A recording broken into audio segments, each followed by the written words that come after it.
Have you ever felt like you've done everything to heal, but an old wound still pulls you back? You read, you reflect, you affirm. And yet, when silence arrives, the ache returns. Not in your thoughts, but in your body. A sudden tightness in the chest, a trembling in your stomach, as if the past has built a home in your nervous system. The woman walks through life carrying an invisible shadow. She appears confident to others, yet her body whispers a different story. Inside her lives the little girl who once reached out for safety and was met with betrayal. That betrayal did not vanish. It became an imprint, a silent agreement. I must abandon myself or I will not survive. This is the root of self-betrayal. It is not weakness but a survival strategy. The girl learned to silence her needs, to twist herself into shapes that pleased others, because the cost of authenticity once felt like death. Have you noticed how even now, as a grown woman, the same pattern repeats? You say yes when your whole being aches for no. You remain silent when your truth is burning to be spoken. Carl Jung wrote of the shadow as the part of us we exile. For the abandoned girl, the shadow becomes her own worthiness. She banishes it, believing it is too dangerous to hold. Yet what is denied in the psyche never disappears. It waits in the dark, demanding to be seen. This is why the betrayals of adulthood feel so sharp. They echo the original wound. Each broken promise, each dismissal of your voice reawakens the child who first learned, "My needs are not safe." But there is a deeper truth hidden beneath the pain. The nervous system remembers betrayal, but it also remembers the hunger for wholeness. Just as a seed longs for light, the exiled self longs to return. Healing does not mean erasing what happened. It means reclaiming the part of you that was left behind. The little girl is not gone. She waits at the threshold of your inner world, holding a forgotten promise. Imagine her, barefoot, standing at the edge of a forest. She looks toward you with eyes that hold both fear and hope. She does not ask for perfection. She only asks, "Will you come back for me this time?" Most women sense this question but push it away. They keep themselves busy with achievement, with caretaking, with endless proving. But in the quiet, the question returns. And until it is answered, no success, no relationship, no external validation will silence it. Here lies the paradox. What you fear the most, turning toward the abandoned child, is the very key to freedom. The pain is not the enemy. The pain is the map. In the language of archetypes, the wounded healer emerges here. The woman who dares to descend into her own shadows, not to destroy them, but to gather what was lost. The Stoics taught that radical acceptance is the first act of strength. To face reality as it is, without decoration or denial. To see betrayal not as your failure, but as a moment in time that shaped you and no longer defines you. Have you considered what might happen if you stopped trying to erase the wound and instead sat with it as one sits with an old friend? For in the end, the self-betrayal is not permanent. It is a cycle that can be broken, but the breaking does not come from force. It comes from recognition. The recognition that every yes that betrayed your truth, every silence that swallowed your voice, was a continuation of a story that began long ago. And the moment you see the pattern clearly is the moment you can choose differently. Yet clarity alone is not enough. Awareness opens the door, but something deeper must follow. A descent into the symbolic forest where the little girl waits. A willingness to hear her voice. A courage to feel what she once felt. The question is not whether she exists. The question is whether you are ready to meet her. So tell me, if the little girl inside you called out tonight, would you recognize her voice as your own? The forest of the psyche is not a place of comfort. It is dense, filled with memories that were once too heavy to hold. Yet this is where the journey must continue. For every woman who has betrayed herself, there is a path back through the very terrain she once fled. The woman steps into this inner forest, hesitant at first. Each step is a memory.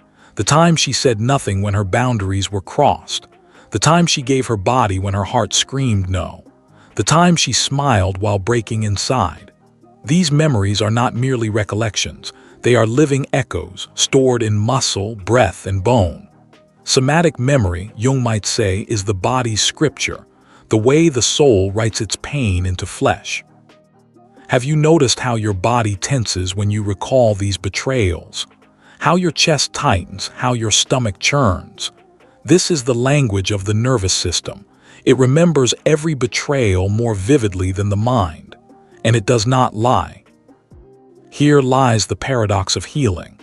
The body that once betrayed you by freezing or appeasing was never your enemy. It was your protector. It chose survival over expression, silence over truth, submission over annihilation. What you call weakness was actually your greatest strength, an instinct that kept you alive long enough to walk this path now. And yet, survival comes with a cost. A woman who survives by abandoning herself becomes a stranger to her own soul. She may succeed outwardly, but inwardly she carries a gnawing hollowness. The archetype of the exile haunts her steps. She builds a life on shifting sand, for without self-trust, every structure collapses. But what happens when the exile is no longer silenced? When you dare to turn toward the abandoned girl and say, "I see you, I hear you, I will not leave you again." Something ancient stirs. The archetype of the inner child awakens, not as a wounded fragment, but as a guide. She carries the lost colors of your soul, the joy you once suppressed, the voice that trembled but never died. The Stoics remind us, what is in our control is not the past, but the meaning we give it now. To face betrayal is not to reopen the wound endlessly, but to reframe it as the soil from which resilience grows. When you walk back into the forest, you are not reliving your pain, you are reclaiming your power. Close your eyes for a moment and imagine her again, the girl at the edge of the forest. This time she holds something in her hand, a key. It is rusted, ancient, yet glowing faintly. This key does not open the past. It opens the door you once closed in order to survive. Behind it lies your worth, untouched, unbroken, waiting. The woman pauses before her. To reach for the key means to face the grief she has long avoided. For with the return of the inner child comes the sobering truth. All the years she abandoned herself cannot be undone. The tears that rise are not only for what was lost, but for what she allowed to continue. Yet in those tears lies freedom, because grief is proof that you are still alive, still capable of love, still capable of choosing differently. And once grief is allowed to flow, the frozen places within begin to thaw. But here is where most turn back. The shadows grow thicker, the memories sharper. The temptation to numb, to run, to silence the body again is overwhelming. Many ask, isn't it easier to leave the past buried? Yet what is buried in the unconscious does not disappear, it rules us in silence. Jung's warning echoes. Until we make the unconscious conscious, it will direct our lives and we will call it fate. So the choice stands before you, to remain in the cycle of betrayal or to walk deeper, holding the hand of the girl who once carried the weight of silence alone. The descent is frightening, yes, but it is also sacred. For within the forest lies not only pain, but initiation. The question is no longer whether the key exists. It is this: do you have the courage to take it from her hand? The key rests in the girl's small hand, but the woman hesitates. To take it means to confront the mirror of truth. And truth is rarely gentle. It strips away illusions, demands accountability, and reveals the cost of every self-betrayal you have endured. In the forest clearing stands a mirror, ancient and tall. Its surface does not reflect appearances but essence. When the woman dares to look into it, she does not see her face as the world knows it. She sees moments, flashes of her own silences, her false smiles, her desperate concessions. She sees herself walking away from her own soul, one compromise at a time. Have you noticed how betrayal by others cuts deepest when it echoes the betrayal you inflicted upon yourself? The friend who ignored your boundaries, the lover who left when you gave your all. These wounds sting because they mirror the ways you ignored, abandoned, or left yourself first. The mirror shows this with brutal clarity. And yet within this confrontation lies liberation. For when you see the truth without denial, you realize that what was once unconscious can now be chosen differently. The mirror does not condemn, it invites. It whispers, you cannot heal what you refuse to see. Jung spoke of individuation as the process of integrating the rejected fragments of the self. The shadow in the mirror is not your enemy. She is the woman who learned to survive at any cost. She sacrificed her voice, her joy, her needs, not because she was weak, but because survival demanded it. Can you look at her now with compassion instead of contempt? The inner child stands beside you as you face the mirror. She is not accusing, she is waiting. Her eyes ask, will you finally choose me over them? Will you finally protect me rather than abandon me again? The body trembles in this confrontation. The nervous system floods with sensations, heat in the chest, a lump in the throat, the pulse of old terror rising. This is the somatic memory of betrayal. But here lies the shift. Instead of numbing or fleeing, you stay. You breathe. You allow the body to remember and enray.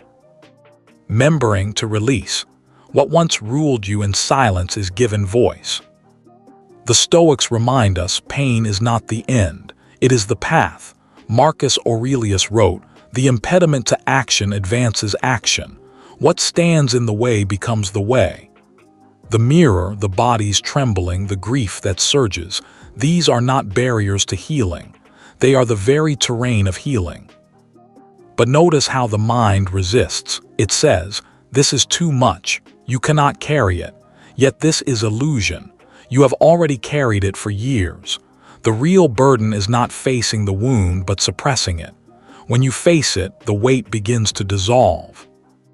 Still, the woman fears, for the mirror also reflects possibility. Not only the past betrayals, but the life she could live if she reclaimed her worth. A life where her no is as sacred as her yes. A life where she no longer accepts crumbs in place of love. A life where she no longer hides behind masks of compliance. This vision terrifies her almost as much as the pain, because it demands change. Here is the paradox of freedom. Many cling to chains because chains are familiar. To step into worth is to step into unknown territory. The forest whispers, will you cling to betrayal because it is familiar, or will you walk into freedom, uncertain yet true? The mirror fades, but its imprint remains in the woman's chest. She holds the key now, heavier than she imagined, yet glowing brighter. The girl slips her hand into hers, not as a fragment, but as a companion. Together they step deeper.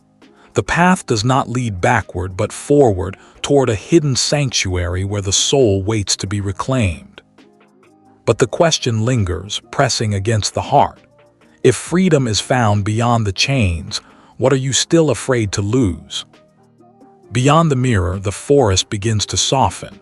The thorns give way to moss, the air grows still, and the sound of water echoes faintly in the distance. The woman follows the girl, holding the key, until they reach a hidden sanctuary. At its center lies a pool, dark and silent, its surface reflecting the sky like an open wound. This is the pool of grief, the place where all uncried tears gather. The girl stops at the edge and looks at the woman with unflinching eyes. She does not speak, but her silence is a command. To enter the sanctuary of grief is to surrender the defenses that once kept you alive.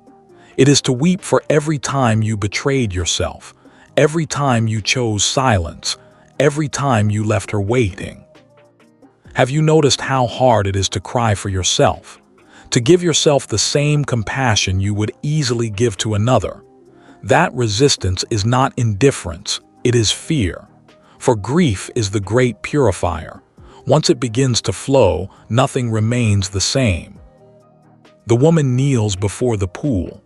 Her hands tremble as she touches its surface, and at once the memories return. The first abandonment, the first silence, the first time she realized her truth was unsafe. The tears come slowly at first, then with force, pouring into the water until the surface ripples with release. Her body shakes, her breath catches, her voice cracks into sobs she never allowed herself before. This is not weakness, it is initiation. Jung taught that the path to wholeness requires a descent into the unconscious, into the forgotten and repressed. Grief is the gatekeeper of that descent. By weeping, the woman allows the child within her to be held at last. By grieving, she makes room for rebirth. The Stoics did not fear sorrow. They taught that suffering accepted without resistance becomes strength. To sit with pain, without denial, without escape, is to discover an unshakable core. And as the woman weeps, she discovers it. For beneath the grief, beneath the trembling, something unyielding remains. The girl places her small hand on the woman's shoulder. Her touch carries both innocence and wisdom. She whispers without words, "You do not have to be perfect to be worthy. You do not have to earn love to deserve it. You only have to stop leaving me behind." In that moment, the woman understands. The self-betrayal was never final. It was a pattern, yes, but patterns can be broken. She sees now that betrayal was not proof of unworthiness, but evidence of her longing for connection, misdirected through fear. And this longing, once reclaimed, becomes power.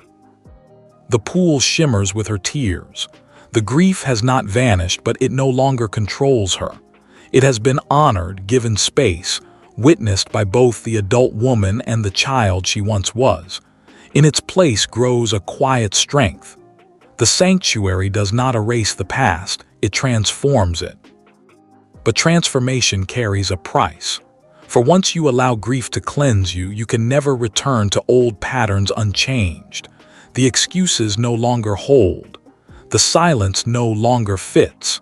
The chains feel heavier, intolerable. The woman rises from the pool with new eyes, and in her hand, the key glows brighter than ever. The girl smiles for the first time, not because the pain is gone, but because she is. No longer alone in carrying it, she is no longer exiled. The woman has come back for her. Yet the journey is not complete, for grief alone does not rebuild a life. What follows grief is choice. The courage to embody worth in action, to protect boundaries, to speak truth, to live as one who has reclaimed herself. The sanctuary gives strength, but outside the forest, the world still waits. So here is the question that lingers like a whisper in the trees. After you have cried for the girl within, will you rise to protect her in the world beyond? The forest, once dark and heavy, now opens to a path leading upward. The woman walks with the girl beside her, their hands entwined. The key she carries is no longer a burden but a compass, glowing softly, pointing toward a place she has not yet seen. The air is clearer here, the trees less dense, as if the shadows themselves respect the shift that has taken place. The ascent begins. This is the stage where grief transforms into resolve, where sorrow gives way to choice.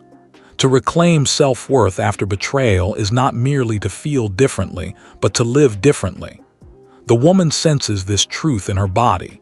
Every boundary she protects, every no she speaks, every truth she honors is an act of sacred rebellion against the past. Have you noticed how often women confuse worth with perfection? How you wait to feel healed enough before you claim your voice? But self-worth is not a destination, it is a practice. It is the daily, embodied act of saying, "I will not abandon myself today." And when you fail, as every human does, it is the act of returning again and again to the child within, whispering, "I'm still here. I will never leave you." Jung spoke of individuation as the journey of becoming whole, not flawless. The cracks remain, but they are filled with light. Like the Japanese art of kintsugi, the woman's broken places are not erased but gilded, reminders of her resilience. Her worth is not restored because she has no wounds, but because she has learned that wounds do not define her value. The archetype of the wise woman now awakens within her. She carries the memory of the child, the lessons of the shadows, and the strength of grief transformed. She no longer seeks worth in the gaze of others. Instead, she becomes the one who gazes at herself with unwavering recognition. The Stoics remind us that freedom is not found in controlling others, but in mastering the self. The woman cannot stop people from leaving, from disappointing, from betraying. But she can choose never again to abandon her own soul. And in that choice lies unshakable freedom. Picture her now, standing at the edge of the forest, the sanctuary behind her, the world ahead. She no longer walks in exile but as a guardian. Her boundaries are not walls but gates, sacred thresholds that allow love in while protecting the girl within. Her voice no longer trembles with fear but carries the gravity of truth. But the ascent is not without temptation. The old patterns call like sirens, the lure of pleasing others, the comfort of silence, the false safety of self-abandonment. The woman feels them still, yet now she holds the key, and the key is choice. She can choose differently. Again and again, she can choose herself. Have you considered what your life might look like if every decision was rooted not in fear of abandonment, but in the certainty of your worth? What relationships would fall away? What boundaries would finally be honored? What dreams would you no longer delay? The girl smiles as they walk together, no longer a fragment but a companion. She is not just the child who once suffered. She is the guardian of joy, creativity, and wonder. By reclaiming her, the woman reclaims life itself. Yet one final threshold remains. To embody worth fully is to face the world not as who you were, but as who you have become. It is to step into the unknown, carrying the power of self-trust. The question is not whether you can imagine this version of yourself. The question is whether you will allow her to live. So let me ask you, are you ready to choose the woman who no longer negotiates her worth, even if it means leaving behind everything familiar? The forest fades behind her, and ahead lies an open horizon. No longer confined by shadows, the woman steps into a landscape of vast possibility.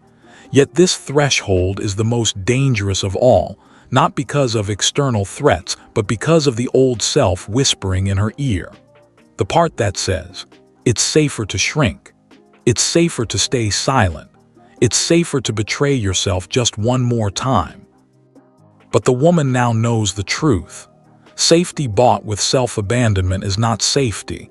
It is a cage. And every cage, no matter how gilded, becomes unbearable once you've tasted freedom. Have you noticed how the world tests you the moment you decide to change? You declare a boundary and someone pushes it.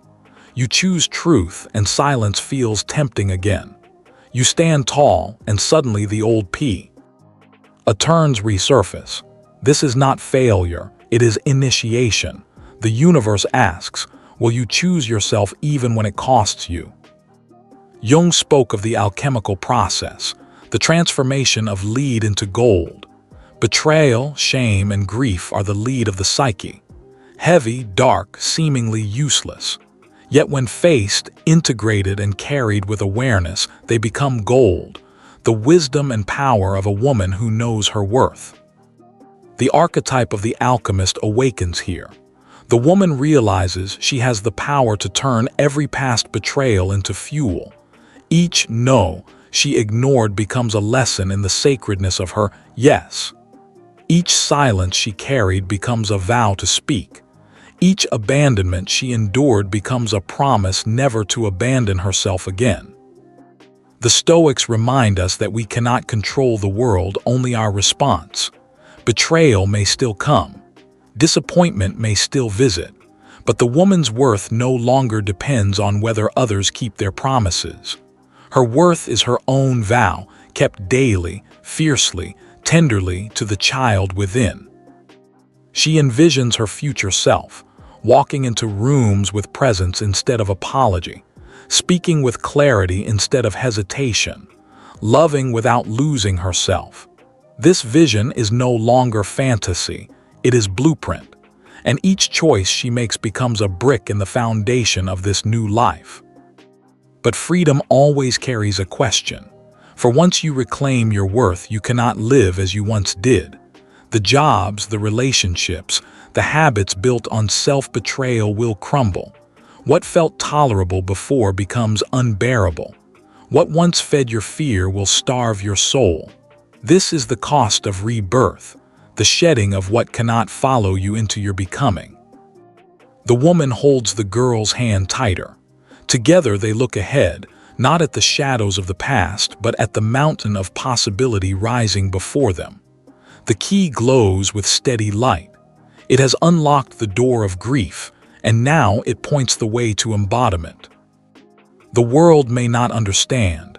Some may call her selfish. Others may resist her boundaries. Yet this no longer shakes her, for she knows the deepest betrayal was never what they did to her. It was when she left herself behind. And that betrayal will not be repeated. So here stands the final question at the threshold of becoming. If you were to live as a woman who never again abandons herself, what would you dare to create? The mountain looms ahead, but the woman no longer trembles at its height.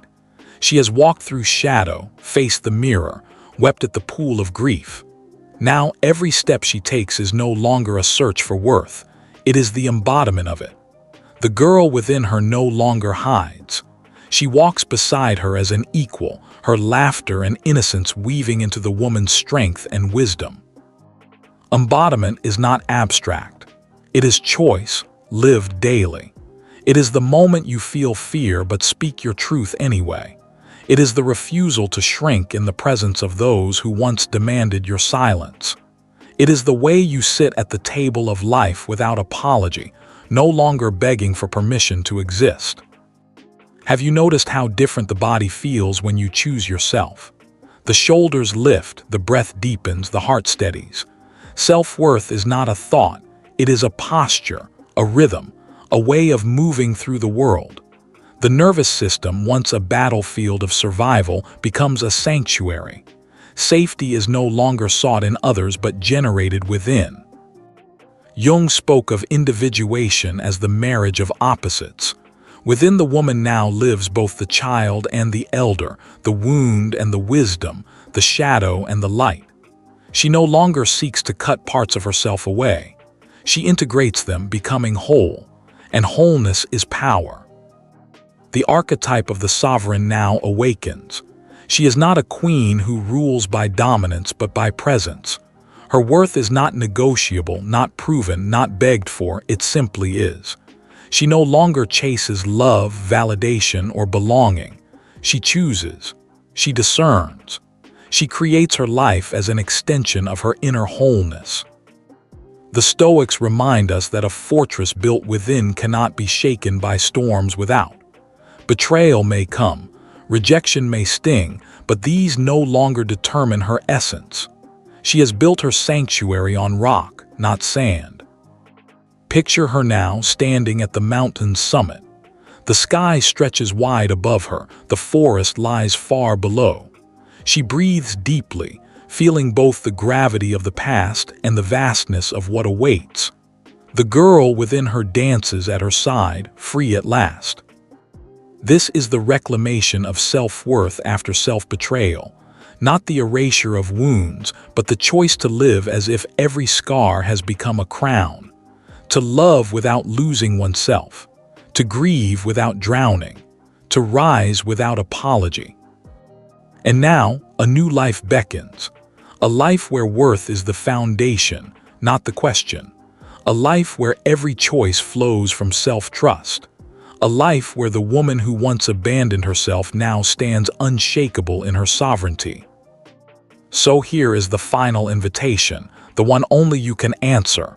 Will you continue? To live as the woman who negotiates her worth? Or will you step fully into the one who knows she never has to?